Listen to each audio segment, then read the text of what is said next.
previously thought, the Minnesota Timberwolves are indeed still alive. They managed to scrape by in Game 4 and avoid the sweep against the Dallas Mavericks, and we'll see tonight whether or not they can actually try to put up more than just a desperate attempt to stay alive, or if there's actually something to this because they play tonight. And if the Mavericks win, the Timberwolves go home, and if not, maybe we'll get to see the first ever 3-0 comeback in conference finals history. But all these games, despite the lopsidedness of this conference final, the biggest point discrepancy has been 9 points. There has yet to be a game where the winner won by more than 10 points. The Timberwolves beat the Mavericks by 5 the other day. And so, if the Timberwolves do get put out in 5 games tonight, then the actual games themselves will have been much more competitive than the series total will suggest. Because, those are the kind of games that keep players up at night years down the line. Like Game 2 where Dallas won by 1, or Game 1 where they won by 3. That's the kind of stuff where it's just like, if one or two plays go a different way, then the Timberwolves could have been up 2-0 instead of the Mavericks. Now, Anthony Edwards in this series, his point totals have been decent. They're nothing like they were in the first 2 rounds. He's actually shot 6% below his regular season field goal percentage. He shot 46% from the field this season, and in this playoff series so far, he's shooting 40%. But maybe he can snap into things tonight, and we'll find out what he's made of. He scored 29 last game, had 10 rebounds and 9 assists. He's been putting up triple-double numbers pretty much every game in this series. So I would really like to see something big from him. Luka has just been playing out of his mind this series. He scored 30 every game except for one, and even in that one he had 28. And he's just been a triple-double machine this entire playoffs. So, this is really Luka Doncic's coming out party in this playoffs as an NBA superstar. Some people would say he's been a superstar already, but this is his arrival into the face of the league, best player in the league debate as far as I'm concerned. Now, Kyrie has been there on the sidelines helping Luka. He's clearly been the second fiddle on this team, but he's played dang good to the point where it's not disrespectful to call him a second fiddle, because Luka clearly is the better player and the driving force on that team. But when you're dropping 33 points and you're getting called a second fiddle, it still just doesn't sound right. But hey, it just shows how talented that Mavericks team really is. Kyrie had 16 last game. He hasn't been shooting the best percentage-wise. So, this game could just come down to Kyrie being the X factor, because Luka and Ant-Man have been pretty consistent as far as the stats that they've been putting up. Honestly, Ant-Man's stats on the Game 3 and Game 4 are pretty much identical. In Game 3, he had 26 points on 50% shooting and 9 rebounds, 9 assists. And on Game 4, he had 29 points on 50% shooting, 10 rebounds, 9 assists. So, Kyrie has been the only person who's kind of fluctuated. He had 31 game, 20 the next, 16 one game. So, if Kyrie can pull out a 30-point performance, I think this series is a wrap. Either way, I think it's a wrap. I'm going with the Mavericks in this game. But obviously, you don't know till it happens. Now, as far as the Celtics are concerned, they're chilling. They're probably hoping that the Timberwolves can win this game, and then the next game that the Mavericks would win, because on one hand, you do want to have some time off in order to relax a little bit, rest up. At this point in the season, I'm sure the nagging injuries are bearing on a lot of the Celtics' best players. But at the same time, you don't want to take too long of a break and get out of game shape. Different sport, but that's exactly what happened in the MLB playoffs.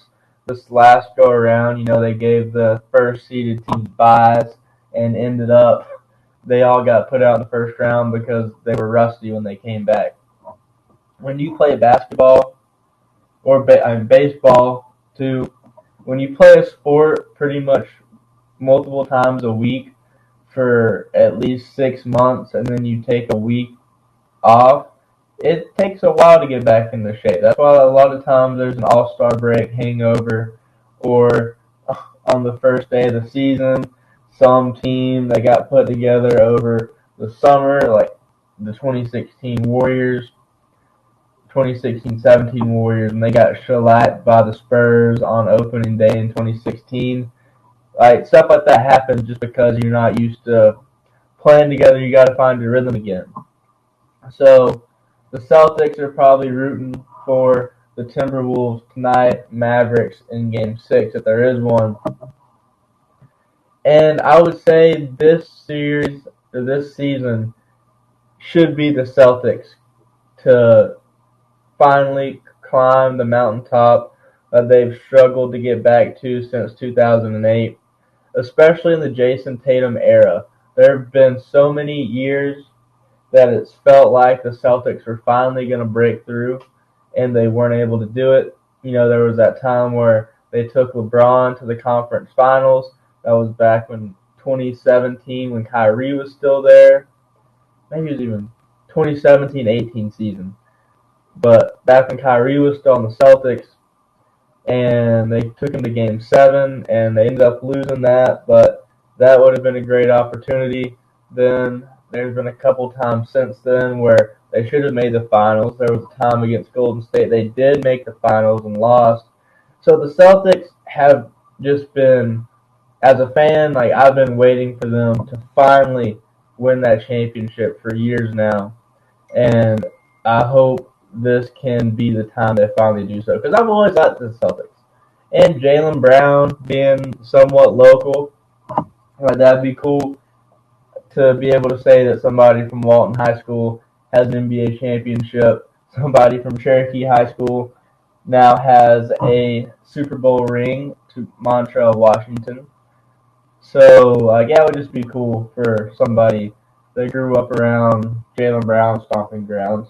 But we'll see what happens. If it does come down to the Mavericks and the Celtics, like I think it will, the number one thing I'll be most interested to see out of that series is just the Kyrie factor, because Kyrie left Cleveland in 2017 because he was tired of playing second fiddle to LeBron. He felt like he was the little brother. He wanted to go be a big brother. Went to the Celtics to try to prove he could be a leader, and he flopped hard. And the way he left in Boston, there was a lot of hard feelings between the two sides. Now, I don't know if they patched that up, because that was years ago at this point, but it remains to be seen. And I think it can make for an interesting narrative when you have Kyrie against the Celtics in the NBA Finals. And, just the dynamic duos of Kyrie and Luka versus Jason Tatum and Jaylen Brown is just, that's going to be some crazy basketball right there, especially since they're all point guard, shooting guard type players. I think Luka might technically be a small forward, but he's a ball handler a lot, so they'll all be guarding each other. It'll be crazy to see. And, I really, when it comes down to that little 2v2 matchup I was just talking about, I don't know what will be the bigger X factor, because it will either come down to Jason Tatum proving that he is an NBA superstar as well, and coming in big time and just playing out of his mind, or Kyrie and his clutch gene. because Luka, I think you can pretty much take it to the bank that Luka will have 30 points, like 9 assists and 8 rebounds, something like that, like every game, unless they shut him down, in which case the Mavericks are in trouble. But if I'm a bet man, I'm taking Luka to have like high 20s, low 30s, and almost triple double rebound and assist numbers pretty consistently. Now Kyrie, like that's what I was just talking about in this series of the Timberwolves. Like he could get you 30, he could get you 16. Like if he shows up and he's being clutch Kyrie, like Game 7, 2016 NBA Finals Kyrie, and he's snatching ankles and draining threes, then I think the Celtics are in trouble. But if Jaylen Brown shows up and can be that number 2 player that Jason Tatum needs, and kind of balance out Kyrie, I think Jason Tatum will explode in at least one game in the finals and get you like 45 or 40 plus, like somewhere in that range. Like that is the X factor I think that Jason Tatum has that Luka doesn't. Luka to me is not the explosive scorer that Jason Tatum is, and I don't think Luka is really the type that can win you one game just by throwing the team on his back and just dropping an insane amount of points, even though he did score, was it 72 at one point this season? I mean, obviously, this is the NBA Finals. I don't see that happening. There's 73. That was against the Hawks, though, too. So, not too impressive of a defense to drop 73 on. But, hey, 73-73. Will Chamberlain scored 100 against the third-string center. So, can't begrudge your competition. But as of right now, I'm taking the Celtics to win. I'm excited. And I mean, watching Luka and Jason Tatum duke it out, like, that could be a great rivalry for the future. And it'll just be good to see. And I'm excited. The NBA should be very happy with the trajectory their league is heading in because there are so many good young stars that are burgeoning right now or about to reach the height of their powers. I mean, Giannis is a little bit older than Luka and Jason and all of them. You've got Giannis, you've got Ant-Man, you've got Jason Tatum, you've got Luka, Trae Young, if you want to throw his name in there, Victor Wembanyama, Zion, if he's ever healthy. Like, the NBA is in great shape going forward, and honestly, I can see them try to really start emphasizing global expansion, especially because a lot of those players, like Luka and Victor, like they're European, so some of those European games that they've been doing, like I can see them doing more of that. Giannis is Greek, so that would be interesting to see as well. Now, over in WWE world, Gunther has become the new King of the Ring, and I'm really hoping that they can start to build back King of the Ring. Triple H, I think, has some big respect for that tournament. Vince McMahon has kind of turned it into a joke towards the end of its run. Usually whoever wins King of the Ring, it's some mid-carder who ends up having some stupid king gimmick for the next year or, unfortunately for their career, sometimes longer than a year, they get stuck walking around with a stupid crown and scepter. Unlike, the good old days of like Steve Austin or Triple H. They win or Bret Hart, they win King of the Ring. They put on the crown and the robe and hold up the scepter. And then you never see them wear that again because that's silly to walk around in constantly. But they're able to use King of the Ring as a launching point to do bigger and better things. And I think that's kind of what they're trying to build King of the Ring back up to being, which is great. I've always been a huge fan of the King of the Ring tournament, and I think Gunther winning it is a great feather in his cap. It is clearly, Gunther is somebody that Triple H and WWE think highly of, so I can see him capitalizing on this win and using it as a launching pad to do better things. Logan Paul lost to Cody Rhodes at King of the Ring 2. So Cody Rhodes has now successfully defended his WWE title against two opponents, AJ Styles and Logan Paul. And I checked Instagram lately, just out of curiosity. So early on in like February of this year, Cody Rhodes had about 1.1 million Instagram followers, which is solid.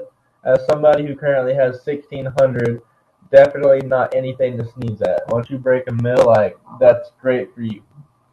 But ever since Cody Rhodes had started feuding with The Rock and kind of getting mainstream coverage, like WrestleMania, this is one of the biggest WrestleManias of all time, if not the biggest. He is now at 2.1 million Instagram followers. So just in the last 3 months, Cody Rhodes has gained over 1 million followers, just to kind of give you an idea of how booming WWE is at the moment. Now, the next really big pay-per-view coming up for WWE is Money in the Bank. So it's a little early to predict who could win. I would love to see Randy Orton win the briefcase and have him and Cody Rhodes have some sort of, long-term story develop between them, because there's so much history between those two guys that could make for a great storyline. The only issue with Randy Orton winning Money in the Bank would be that Cody Rhodes shouldn't lose the title until at least WrestleMania. So for Randy Orton to win Money in the Bank, it would be really hard for his character, because Randy Orton's always been kind of an opportunistic snake, viper, if you will. That I couldn't see him just holding on to the Money in the Bank briefcase for 6 to 10 months. And you also can't have Cody lose it. So I don't know, it would be tricky, but I'm sure if they put down some great creative minds in a room, they can make it work. But for WrestleMania, I want it to be Cody Rhodes versus Randy Orton if it can't be Cody versus The Rock. I'm hoping they do Cody versus The Rock at SummerSlam, but if they're really trying to be long-term, because the final plan is The Rock versus Roman, and they're going to have a WrestleMania where the entire story of the weekend is the Bloodline Civil War. And what they're probably going to do, because Tonga Loa has debuted as of a couple weeks ago, and the Bloodline has now disintegrated into Solo Sikoa, Tonga Loa, The Rock when he comes back, and Tama Tonga, just 4. Jimmy Uso got kicked out of the Bloodline by Tama Tonga when he debuted. And so Roman Reigns is gone at the moment. Jey Uso is doing his thing. Jimmy Uso is gone. And Jacob Fatu is supposed to debut soon. He's apparently already signed his WWE contract. And so whenever Roman Reigns is going to return, the Usos will reunite, and Jacob Fatu could join up with them. So you've got 4v4. You've got an entire WrestleMania could be built around the night 2 main event is Rock versus Roman. The night before, you have Jimmy and Jey Uso versus Tama Tonga and Tonga Loa, because they're brothers too. And then you have Jacob Fatu versus Solo Sikoa. And that's 3 matches right there that all are really good in-ring matchups. I think the styles match up very well. They could all be very compelling from a story standpoint.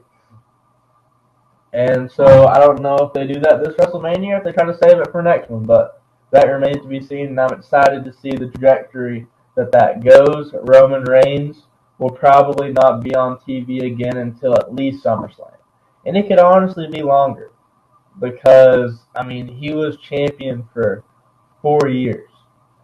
So the suspense of him coming back, especially the story they're telling where Solo Sikoa is now acting as the tribal chief in his absence, The longer Roman stays away, the more suspense it builds up for him to come back and confront the chaos that has unfolded in the bloodline since he has taken his hiatus. Now, in the competition side, over in AEW, they have officially hit their 5-year milestone. AEW has been around for 5 years, and 5 years into it, I think they're doing better than anybody could have ever predicted when they started. AEW started, and I watched that first AEW All-In show. Jon Moxley debuting at the end was exactly what they needed. It showed that they could get big-name free agents. It added an element to excitement to those shows that anybody could show up, something that hadn't really been had in wrestling since the Monday Night Wars. That was kind of their version, AEW's version of Lex Luger walking out on Nitro in 1995 on the first episode when he was supposed to be under WWE contract. So, it's just really cool to see all AEW's been able to do. If you would have told me 5 years ago they would sign Edge, Christian, Daniel Bryan, bring CM Punk out of retirement, I wouldn't have believed it. Now, the CM Punk, the biggest problem in AEW's 5 years was the CM Punk situation that was handled horribly by everybody involved. And if there is one black eye that can be said about AEW, it's that, because they had their biggest star dropped out of their own hands, largely because of their own doing, and handed back to WWE. If CM Punk never went to AEW, I don't know if he ever would have gone back to WWE to wrestle. I just don't. I think he was so mad at the Young Bucks and the way things ended in AEW, he was willing to bite his tongue and go back to WWE because they were no longer number one on his hit list. But in addition to the CM Punk thing, AEW's 5 years hasn't been all positive too, because their ratings have been declining as of late. I really don't know what they can do to change that. Whenever MJF comes back, that should be a good boost to their morale. Hopefully get some new viewers. I think they could tell a really good story with MJF versus the Elite when he comes back, but he's currently, the reason he's out in kayfabe is because of his issues with the Undisputed Kingdom. So he might have to continue feuding with them for a little bit when he comes back. Hopefully, though, they don't dwell on it too long. And we can get MJF beefing with the Young Bucks and all sorts of things like that. MJF versus Okada would be an insane match that I would love to see. But things are looking bright in the pro wrestling world. Things have not been so bright with the Atlanta Braves, unfortunately. They have been getting whacked just constantly lately. Ronald Acuna is out for the season. He tore his ACL. As far as I'm concerned, that pretty much puts a wrap on the Braves World Series hopes. If they can make a deep playoff run with that Acuna, I will be the first person to eat crow, but I just don't see it happening. They're still only 6 games back, but it's just been a pretty rough start to the season so far. They got beat 7-2 by the Nationals yesterday, and it's just like when the Braves win, very rarely is it by big points so far. 8-1 against the Pirates and 9-2 against the Cubs have been their biggest wins lately, but they've also got thumped 9-1 and 7-1 against the Cubs. And it's just very inconsistent play. Like I said, 7-2 against the Nationals. So hopefully the Braves can kind of rally. Acuna getting hurt, that has to absolutely crush the morale. But on the other hand, hopefully this can be a good time for players to step up and gain some critical experience with Acuna gone. And if he can come back next year and be that same player that he has been for the last couple years, they can get back to good shape and even better shape. Because if you add Acuna into the mix and the players step up this year and gain some experience and they get better, the lesser known players, then everybody's better for it all around, even though Acuna is losing a very valuable year of his prime. And that's pretty much the sports world as we sit this week. I can't wait to sit back next week and really get to preview the NBA Finals. And I will see y'all then.